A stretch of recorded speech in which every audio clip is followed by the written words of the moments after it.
Hai, Assalamualaikum adik-adik. Bertemu lagi dengan kami di Media Belajar bersama Graha Pintar, membantu mewujudkan generasi yang pintar. Pada kesempatan hari ini, kakak akan menyampaikan materi yang berjudul Konduktor dan Isolator Panas. Tujuan pembelajaran hari ini adalah agar kita mengetahui benda yang bersifat konduktor dan benda yang bersifat isolator. Berdasarkan sifat menghantar panas, benda dapat dikelompokkan menjadi dua macam, yaitu konduktor dan isolator. Apakah yang dimaksud dengan konduktor dan isolator? Lalu benda apa saja yang tergolong konduktor? Benda apa yang tergolong isolator? Dan bagaimana cara mengetahuinya? Simak terus ya. Oke, yang pertama adalah benda konduktor. Benda konduktor adalah benda yang dapat menghantarkan panas dengan baik. Benda ini jika terkena api, air panas, atau sinar matahari di salah satu bagian dapat meneruskan panas ke bagian lainnya.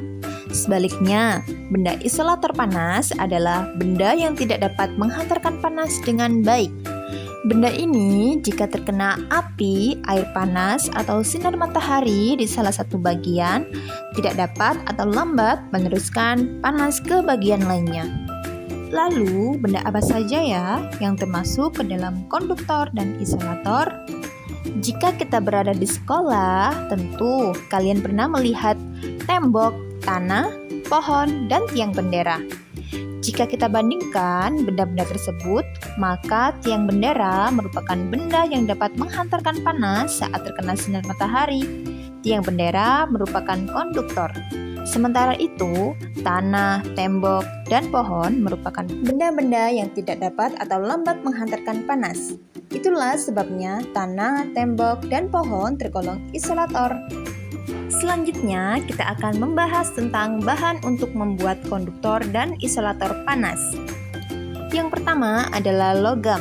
Logam memiliki sifat mudah menghantarkan panas.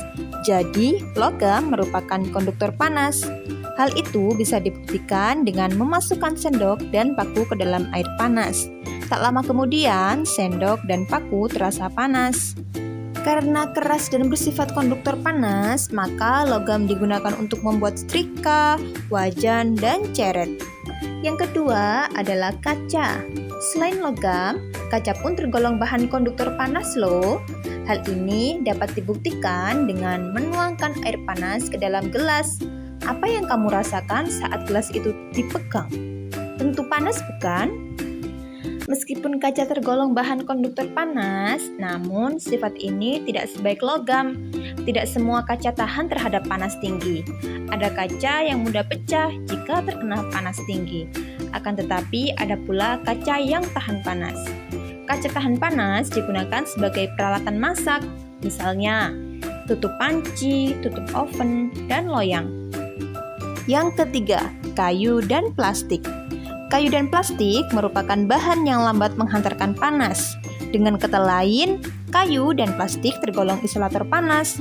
Karena bersifat isolator panas, maka kayu dan plastik digunakan untuk membuat pegangan seperti ganggang payung, ganggang serika, ganggang wajan, tatakan gelas, dan tatakan piring.